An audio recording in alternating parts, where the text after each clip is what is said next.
राष्ट्रवादी शरद पवार पक्षाच्या खासदार सुप्रिया सुळेंनी अखेर आपलं उपोषण मागे घेतलंय। भोर तालुक्यातील बनेश्वर देवस्थानाकडे जाणाऱ्या रस्त्याच्या दुरावस्थेविरोधात सुळेंनी आंदोलन केलं होतं।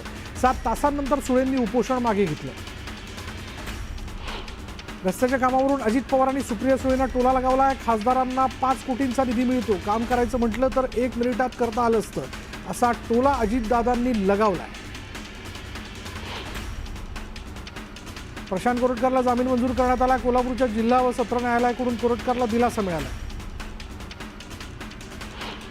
कोरटकर पुरावे बदलू शकतो, साक्षीदारावर दबाव टाकू शकतो म्हणून कोरटकरला जामीन मिळायला नको होता, अशी प्रतिक्रिया असीम सरोदेंनी दिली आहे। सावंत यांना ज्या भाषेत कोरटकर बोललाय त्यावर आम्ही अब्रू नुकसानीचा दावा दाखल करू, असं सरोदे म्हणाले। पुण्यातील दीनानाथ मंगेशकर रुग्णालयातील घटनेप्रमाणेच बुलढाण्याच्या मलकापुरातही पैशांसाठी मृतदेह अडकून ठेवल्याची धक्कादायक घटना घडली आहे। 40,000 रुपयांसाठी 6 तास मृतदेह कुटुंबाच्या ताब्यात देण्यात आला नसल्याचं समोर आलंय। मलकापूरच्या कला रोडवरील हकीमी मल्टी स्पेशालिटी हॉस्पिटलच्या या मुजोरीवरून मृताच्या नातेवाईकांनी संताप व्यक्त केला। सोलापूर कारागृह प्रशासनाचा अजब कारभार समोर आला। ड्रेनेजचं खोदकाम करण्यासाठी चक्क कैद्यांनाच रस्त्यावर आणल्याचं समोर आलंय। उन्हाळा सुरू असल्यामुळे कैद्यांना जास्तीचं पाणी लागतं आणि त्यामुळे कैद्यांना स्वतःच कुदळ आणि फावडं घेऊन ड्रेनेज खोदकाम करावं लागतंय। तुळजापुरातील ड्रग्ज प्रकरणाला वेगळं वळण देण्यासाठी पुजाऱ्यांचं नाव घेतलं जातं, असा आरोप पुजाऱ्यांनी केला। पुजाऱ्यांना विनाकारण गोवलं जात असून पुजाऱ्यांची बदनामी सहन केली जाणार नाही, असा इशारा पुजाऱ्यांनी दिला। ड्रग्ज प्रकरणात माझा मुलगा आणि सख्खा भाऊ जरी असला तरी कारवाई करा, अशी मागणी ओमराजे निंबाळकरांनी केली। एवढा मोठा विषय भाजप आमदार राणा पाटील यांनी विधानसभेत का उपस्थित केला नाही, असं म्हणत त्यांनी राणा पाटलांवर हल्लाबोल केला। धाराशिव जिल्ह्यात ड्रग्ज प्रकरणाची चर्चा जोरदार सुरू आहे आणि अशा सोशल मीडियावर एक व्हिडिओ व्हायरल झाला। यात शाळकरी मुलं चक्क भर बाजारात रस्त्याच्या कडेला बसून प्लास्टिकच्या पिशवीत व्हाईटनर नशा करताना दिसतात आणि हा व्हिडिओ कळंब शहराचा असल्याची माहिती आहे। राजस्थानमध्ये एका दलित युवकाने हिंदू धर्माच्या मंदिरात प्रवेश केल्यानं तिथल्या भाजपच्या नेत्याने त्या मंदिराला गंगाजलने अभिषेक केला। यावर केंद्रीय राज्यमंत्री रामदास आठवलेंनी अजब विधान केलं। बौद्ध धर्मीयांनी हिंदू धर्माच्या मंदिरात जाऊ नये, असं विधान आठवलेंनी केलं आणि या विधानामुळे वाद पेटण्याची शक्यता आहे। लातूरचे चाकूर ते धरणी मार्गावर भीषण अपघात झाला। ड्रग्ज प्रकरणातील आरोपीला पुण्याकडे घेऊन जात असताना आरोपीनं पळून जाण्यासाठी अचानक कारची स्टेअरिंग वळवली आणि त्यामुळे कारवरचं नियंत्रण सुटल्यानं कार पलटी झाली। खुलताबाद इथल्या औरंगजेब कबरीचा विषय थोडा थंडावलेला असताना आता खुलताबादचं नामकरण रत्नपूर करावं, अशी मागणी समोर आली। यावरून इम्तियाज जलील यांनी निशाणा साधला। सगळी नावं बदलली जात आहेत, देशाचं नाव मोदीस्तान करा आणि आता आपल्या बापाचंही नाव बदला, असा हल्लाबोल जलील यांनी केला। भाजपने घोटाळा करत निवडणूक जिंकली, असा आरोप मल्लिकार्जुन खरगेंनी केला होता। दरम्यान आज काँग्रेसची जी अवस्था झाली आहे त्यातून सुधारणा केली नाही तर पुढच्या निवडणुकीत काँग्रेस पक्षाला मान्यतेसाठी झगडावं लागेल, असं प्रत्युत्तर राधाकृष्ण विखे पाटलांनी दिलं। मंत्री प्रताप सरनाईक यांच्या पालघरमधील आयोजित लोकदरबारात सेना कार्यकर्त्यांचीच तुंबळ गर्दी पाहायला मिळाली। गणेश नाईक यांच्या जनता दरबाराला पालघरमध्ये शिवसेनेकडून उत्तर असल्याची चर्चा आहे। धातू आणि कागद मंडळामध्ये मोठ्या प्रमाणात गैरव्यवहार होत असल्याचा आरोप मनसेने केला। यावेळी मनसे कार्यकर्त्यांनी मंत्री आकाश फुंडकर यांची भेट घेतली आणि बेलगाम अधिकाऱ्यांवर चाप लावण्याची मागणी केली।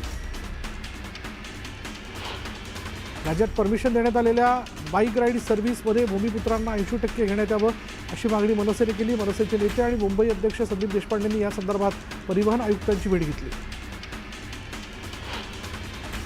अहिल्यानगर जिल्ह्यातील साखर कारखान्याच्या निवडणुकीत विखे थोरात संघर्ष टळला। संगमनेर साखर कारखाना निवडणुकीतून विखे पाटील समर्थकांनी माघार घेतली तर प्रवरा साखर कारखाना निवडणुकीतून थोरात समर्थकांनी अर्ज भरण्याच्या शेवटच्या दिवशी एकही अर्ज भरला नाही, त्यामुळे दोन्ही साखर कारखान्यांची निवडणूक बिनविरोध होणार आहे। मस्साजोगमध्ये गावकऱ्यांनी बॅनर लावत संतोष देशमुख हत्येप्रकरणी न्यायाची मागणी केली। गावात बॅनर लावून आम्हाला फक्त न्याय हवा आहे, अशी मागणी गावकऱ्यांनी केली आहे। सिल्लोडमध्ये आमदार अब्दुल सत्तारांच्या अध्यक्षतेखाली आढावा बैठक घेण्यात आली। विविध सण उत्सवाच्या पार्श्वभूमीवर नागरिकांना सर्व सोयी सुविधा उपलब्ध करून देण्याच्या अनुषंगाने त्या बैठकीचं आयोजन करण्यात आलं होतं। हिंगोली जिल्ह्यातून जाणाऱ्या शक्तीपीठ महामार्गाचे जवळा पांचाळ भागात जमीन तपासणीचं काम सुरू आहे। हे काम स्वाभिमानीचे नेते राजू शेट्टी यांनी थांबवले। राजू शेट्टी यांनी या भागात भेट देत हे काम थांबवण्यास सांगितलंय। शेतकऱ्यांच्या हरकतीचा विचार करावा, अशी मागणी त्यांनी केली आहे। श्री क्षेत्र गणेशगड आणि नागनाथ संस्थान नागतळा इथे महंत काशीनाथ महाराज यांनी प्रारंभित केलेला फिरता नारळी सप्ताह बीडच्या आष्टी तालुक्यातील बावी दरेवाडी इथे सुरू आहे। या निमित्तानं बावी दरेवाडीत नारळी 25,000 भाविकांनी पंगत संपन्न झाली। प्लास्टिक बंदी असूनही यवतमाळच्या आर्डी शहरात मोठ्या प्रमाणात खुलेआम प्लास्टिक पन्नी विक्रीचा धंदा सुरू होता। जिल्हाधिकारी विकास मीना यांनी आदेश देताच आर्डी नगर परिषदेने पहिल्याच धाडीत 10 लाखांचं प्लास्टिक जप्त केलं। वर्धा जिल्ह्याच्या काही भागात जोरदार वादळासह अवकाळी पाऊस झाला। विजांच्या कडकडाटासह जोरदार पावसाने नागरिकांची तारांबळ उडाली। परभणी शहरामध्ये पुण्यश्लोक राजमाता अहिल्यादेवी होळकर यांचा भव्य पुतळा उभारण्याची मागणी सकल मराठा समाजाने केली आहे। त्याला आता समर्थन देत मराठा समाज देखील मैदानात उतरला। बुलढाणा जिल्ह्यातील खूप गावात नवमीच्या मुहूर्तावर रामायण महाभारतातील दशावतारांची रात्रभर डफड्याच्या तालावर सोंगे काढतात। शेतकरी नेते रविकांत तुपकरांनी या पारंपरिक उत्साहात उपस्थिती लावली आणि गावकऱ्यांच्या आग्रहाखातर देवीच्या सोंगासमोर डफड्याच्या तालावर गुलाल उधळत जबरदस्त ठेका धरला। बुलढाण्याच्या मलकापुरात पैशांसाठी मृतदेह अडकून ठेवल्याची धक्कादायक घटना घडली। 40,000 रुपयांसाठी 6 तास मृतदेह कुटुंबाच्या ताब्यात देण्यात आला नव्हता। मलकापूरच्या कला रोडवरील हकीमी मल्टी स्पेशालिटी हॉस्पिटलच्या मुजोरीवरनं मृतांचे नातेवाईक जे त्या नातेवाईकांनी संताप व्यक्त केला। इंदापूर तालुक्यातील निमगाव केतकीमध्ये श्री केतेश्वर महाराज यात्रा मोठ्या उत्साहात संपन्न झाली। यात्रेनिमित्त केतेश्वर महाराज रथाची शाही मिरवणूक काढण्यात आली। दोडामार्ग तालुक्यातील मोर्ले गावात काल रानटी हत्तींच्या हल्ल्यात लक्ष्मण यशवंत गवस या शेतकऱ्याचा जागीच मृत्यू झाला होता। दरम्यान माजी आमदार वैभव नाईक गवस कुटुंबियांची त्यांनी भेट घेतलेली आहे। पावसाळ्यापूर्वी हत्ती पकड मोहीम राबवण्याकरता जिल्हाधिकाऱ्यांना भेटणार असल्याचं यावेळी नाईकांनी सांगितलं। नांदेड जिल्ह्यातील किनवट माहूर तालुक्यात करडईचं पीक मोठ्या प्रमाणात घेतलं जातं, मात्र आता या काटेरी करडईला काढणीसाठी मजूर मिळत नाहीये, त्यामुळे शेतकरी संकटात सापडला। मालेगाव पालिका आयुक्तांचा वादग्रस्त व्हिडिओ सोशल मीडियावरती व्हायरल झाला। माजी आमदार आसिफ शेख यांनी मुख्यमंत्र्यांकडे व्हिडिओच्या चौकशीची मागणी केली। जुन्नरच्या आळेफाटा बसस्थानक परिसरात चोरी करणाऱ्या पोलिसांनी दोघांना अटक केली। त्यांच्याकडून पोलिसांनी 4 चाकीसह दागिने जप्त केले। परभणी शहरातील वाहतूक व्यवस्था महिन्याभरापासून विस्कळीत झाली। अनेक ठिकाणी वाहतूक पोलीस नसल्याची तक्रार करण्यात येते। दरम्यान शहरातील सिग्नल यंत्रणा तातडीने सुरू करण्याची मागणी नागरिकांनी केली आहे। नवीन महाबळेश्वर अंतर्गत असणाऱ्या मुनावळे इथे नव्यानं सुरू होणाऱ्या जलपर्यटन प्रकल्प थांबवण्याचा आदेश प्रशासनाकडून देण्यात आला आहे। सामाजिक कार्यकर्ते सुशांत मोरेंनी दिलेल्या आंदोलनाच्या इशाऱ्यानंतर हा आदेश काढण्यात आला। सलग 5व्या दिवशी सोन्याच्या दरात घसरण झाली आहे, त्यामुळे सोनं मोडण्याकडे ग्राहकांचा कल वाढतोय। गुढीपाडव्याच्या मुहूर्तावर घेतलेले दागिने आता ग्राहक विक्रीसाठी आणताना दिसत आहेत। सोनं मोडण्यासाठी ग्राहकांनी जळगावच्या सुवर्णनगरीत गर्दी केली आहे। राहुरीच्या बावळेवाडीत कोंबड्याची शिकार करण्यासाठी एक बिबट्या घुसला। आत प्रवेश करत बिबट्याने काही कोंबड्या फस्त केल्या, मात्र त्यानंतर बिबट्या पोल्ट्री फार्ममध्येच अडकून पडला। दरम्यान ग्रामस्थांनी दिलेल्या माहितीनंतर वनविभागाने बिबट्याची सुटका केली। बुलढाण्यात विहिरीच्या संरक्षण जाळीत बिबट्या अडकल्याची घटना घडली। वनविभागाच्या मदतीनं बिबट्याला सुरक्षित वाचवण्यात आलं। रत्नागिरी एमएसएमईमध्ये 1037 कोटींची गुंतवणूक होत असल्याची माहिती उद्योगमंत्री उदय सामंतांनी दिली। एमएसएमईमधील 550 MOU आज झाले असल्याची माहिती सामंतांनी दिली। संभाजी महाराजांचा जन्म ते बलिदान असा संघर्षमय जीवनपट कराड शहरातील साक्षी शहा हिने रांगोळीद्वारे साकारला। सलग 28 दिवस रांगोळी काढत वेगवेगळे प्रसंग रेखाटण्यात आले। मालेगाव शहर परिसरासह ग्रामीण भागात उष्णतेची लाट कायम असून तापमान 43.2 अंशांवरती गेले। उष्णतेमुळे बाजारपेठेत शुकशुकाट पाहायला मिळाला। उस्मानामध्ये तापमानात वाढ झाली आहे। तापमानाचा पारा 45 अंशांवर पोहोचला। नगरपालिकेच्या रुग्णालयात उष्माघाताचा कक्ष स्थापन करण्यात आला। जळगावमध्ये पारा पुन्हा वरती चढलाय। 2 दिवसात 2.5 अंशांची वाढ होत जळगावचं तापमान 43.5 अंशांवर गेले। उष्णतेमुळे दुपारच्या वेळेस रस्त्यावर शुकशुकाट दिसून येतोय। बुलढाण्याचे पालकमंत्री मकरंद पाटलांनी पाणी टंचाईचा आढावा घेतलाय। तातडीने उपाय योजना करण्याच्या सूचनाही अधिकाऱ्यांना देण्यात आल्या। अकोला जिल्ह्यातल्या बाळापूर तालुक्यातील कवठा गावात नागरिक नदी पात्रात खड्डे खोदून त्यामधील पाणी पित आहेत। कवठा गावातच धरण असताना देखील गावकऱ्यांना पाणी टंचाईचा सामना करावा लागतोय। हंडाभर पाण्यासाठी 1.5 किलोमीटरची पायपीट करत गावकऱ्यांना नदीच्या पात्रात खड्डे करून खड्ड्यातूनच पिण्यासाठी पाणी काढण्याची कसरत करावी लागते। शिर्डीतील कथित भिक्षेकरी मृत्यू प्रकरणातील दोघांचे मृतदेह घेऊन नातेवाईकांचा पोलीस स्टेशनसमोर ठिय्या मांडला गेला आणि प्रशासनासमोर रोष व्यक्त करत कुटुंबियांनी न्यायाची मागणी केली आहे. बीडच्या माजलगावात भारतीय मुक्ती मोर्चा राष्ट्रीय पिछडा वर्ग मोर्चाच्या वतीने जेल भरो आंदोलन करण्यात आलं. बॅलेट पेपरवर निवडणूक घेण्याच्या मागणीसह विविध मागण्यांकरता हे आंदोलन करण्यात आलं. डॉक्टर बाबासाहेब आंबेडकर विद्यापीठात एकीकडे बोगस पदव्या देऊन PhDला प्रवेश घेतले जातात, तर दुसरीकडे न्याय वैद्यक विभागाच्या विद्यार्थ्यांच्या उत्तरपत्रिकेत मार्क कमी दिल्याच्या कारणानं विद्यार्थ्यांनी परीक्षा भवनात आंदोलन केलं. दरम्यान पोलिसांकडून या विद्यार्थ्यांना ताब्यात घेण्यात आलं. याविरोधातही विद्यार्थ्यांनी जोरदार घोषणाबाजी केली. सांगलीच्या विटा इथे टेंबू सिंचन योजनेचं पाणी बंद केल्यानं संतप्त शेतकऱ्यांनी सुळेवाडी इथल्या पाटबंधारे विभागाच्या टेंबू विभागीय कार्यालयाला टाळे ठोकत आंदोलन केलं. तातडीने योजनेचं पाणी सोडण्याची मागणी जी आहे ते आंदोलकांनी केली. वर्ध्यात हिवताप कर्मचारी संघटनेनं आंदोलन केलंय. प्रशासकीय कामकाजाचं हस्तांतरण जिल्हा परिषद यंत्रणेकडे सोपवण्याचं परिपत्रक रद्द करण्याच्या मागणीसह विविध मागण्यांकरता आंदोलन करण्यात आलं. जळगावमध्ये जिल्हाधिकारी कार्यालयासमोर भारत मुक्ती मोर्चा आणि मुस्लिम संघटनांनी आंदोलन केलं. वक्फ कायदा रद्द करण्याच्या मागणीसह विविध मागण्या करण्यात आल्या. अमरावतीमध्ये अपंग जनता दल सामाजिक संघटनेच्या वतीने जिल्हाधिकारी कार्यालयावर मोर्चा काढण्यात आला. संजय गांधी निराधार योजनेचं मानधन देण्यासह विविध मागण्यांसाठी हा मोर्चा काढण्यात आला.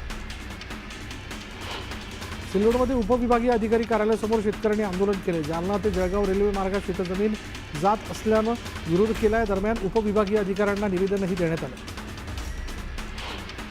नंदुरबारमध्ये विविध संघटनांच्या वतीनं जेलभरो आंदोलन करण्यात आलंय. बिहारमधील महाबोधी विहारासाठी आंदोलन करूनही दखल न घेतल्याचा आरोप करण्यात आला. दरम्यान आंदोलकांना पोलिसांनी ताब्यात घेतलं. सोलापूर धुळे महामार्गावर कंटेनरला भीषण आग लागली. भर रस्त्यावर कंटेनरला आग लागल्यानं वाहतूक विस्कळीत झाली. जळगाव शहरातील उद्योजक किशोर ढाके यांची कार चोरी करण्यात आल्याची घटना समोर आली आहे. कार चोरी करणारे चोरटे हे कारने आले आणि त्यानंतर कारची काच फोडून आत प्रवेश केला आणि लॅपटॉपच्या मदतीने कार अनलॉक केली. याबाबत रामानंदनगर पोलीस ठाण्यामध्ये फिर्याद दिली असून त्यानुसार गुन्हा दाखल करण्यात आला. महाराष्ट्र पोलिसांचा लोगो लावलेल्या एका चारचाकी गाडीची अकोला शहरातील उमरी भागातील अज्ञात नागरिकांनी तोडफोड केली. चारचाकी गाडी चालकाने काही दुचाकींना धडक देऊन पळ काढला होता. त्यानंतर संतप्त नागरिकांनी या गाडीचा पाठलाग केला आणि या गाडीची तोडफोड केली. येवल्याच्या नाशिक छत्रपती संभाजीनगर महामार्गावर कार आणि दुचाकीची धडक झाल्यानं भीषण अपघात झाला. या अपघातात दोन्ही वाहनांमधील 5 जण गंभीर जखमी झाले. पंढरपूरला आलेल्या प्रवाशाला कंडक्टरकडून मारहाण करण्यात आली आहे. चंद्रभागा बस स्थानकाजवळ ही घटना घडली आणि बस थांब्यावर उतरायच्या आधीच बेल वाजवल्यावरून दोघांमध्ये वाद झाला होता. शेगाव बस स्थानकासमोर उभ्या करून ठेवलेल्या 2 प्रवासी वाहनांना अज्ञात इसमाने आग लावली आणि या आगीत दोन्ही वाहनं जळून खाक झाली. अमरावती शहरात भर चौकात रील बनवणाऱ्या जोडप्याचा पोलिसांकडून शोध घेण्यात येतोय. जोडप्यावर कायदेशीर कारवाई करण्याचा इशारा पोलिसांनी दिला. शहापूरच्या वात्सा नदीत आंघोळीसाठी आणि कपडे धुण्यासाठी गेलेल्या तिघांचा बुडून मृत्यू झाला. मृतांमध्ये एक आई आणि मुलाचा समावेश आहे. गोंदियाच्या रेल्वे स्थानकावर 2 संशयित व्यक्तींकडून 9,74,000 किमतीचे चांदीचे दागिने जप्त करण्यात आले. गुप्त माहितीच्या आधारे रेल्वे पोलिसांनी ही कारवाई केली. मस्साजोगमधील अवादा कंपनीचं 13 लाख रुपयांचं साहित्य चोरीला गेलं. अज्ञात चोरट्यांनी कंपनीत असलेल्या अभिजित दुलघव आणि आकाश जाधव या दोघांचे हातपाय बांधून चोरी केली. या प्रकरणी केज पोलीस ठाण्यामध्ये गुन्हा दाखल करण्यात आला. बीडच्या मस्साजोगमधील अवादा कंपनीच्या सुरक्षेत वाढ करण्यात आली आहे. 25 जवान 24 तासात तैनात असणार आहेत. रायगडच्या रोहामध्ये एका वृद्ध महिलेनं नातवासह इमारतीवरनं उडी मारत आत्महत्या केली. आत्महत्येचं कारण अद्याप समजू शकलेलं नाही. नागपूरच्या दुर्गावती चौक परिसरात एका फटाका गोदामाला भीषण आग लागली. फटाक्यांमुळे परिसरात अग्नितांडव पसरल्याचं पाहायला मिळालं. पिकअपने दुचाकीला दिलेल्या धडकेत बाप लेकीचा मृत्यू झाला. नाशिकच्या पिंपळगाव बसवंत परिसरात ही घटना घडली. CETचा पेपर देऊन घरी परतत असताना बाप लेकीच्या दुचाकीचा अपघात झाला. सोलापूरमध्ये 68 वर्षीय वृद्धाकडून 3 शाळकरी मुलींचा विनयभंग करण्यात आला. या प्रकरणी 68 वर्षीय आरोपी विरोधात गुन्हा दाखल करण्यात आला.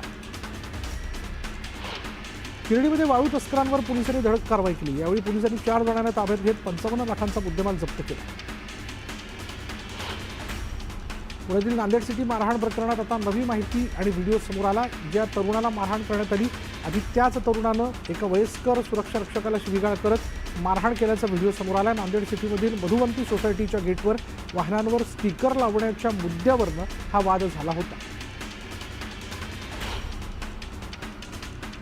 पुण्यात उबर रिक्षा सेवेत नवा बदल करण्यात आला. आता नव्या नियमांनुसार प्रवाशांकडून मीटरप्रमाणेच भाडं आकारलं जाणार आहे. भिवंडीत बुलेट ट्रेन प्रकल्पासाठी खोदकाम केलेल्या खड्ड्यात बुडून 12 वर्षीय मुलाचा दुर्दैवी मृत्यू झाल्याची घटना तालुक्यातील कोपरगाव इथे घडली आणि या दुर्घटनेत 12 वर्षीय मुलाचा दुर्दैवी मृत्यू झाला.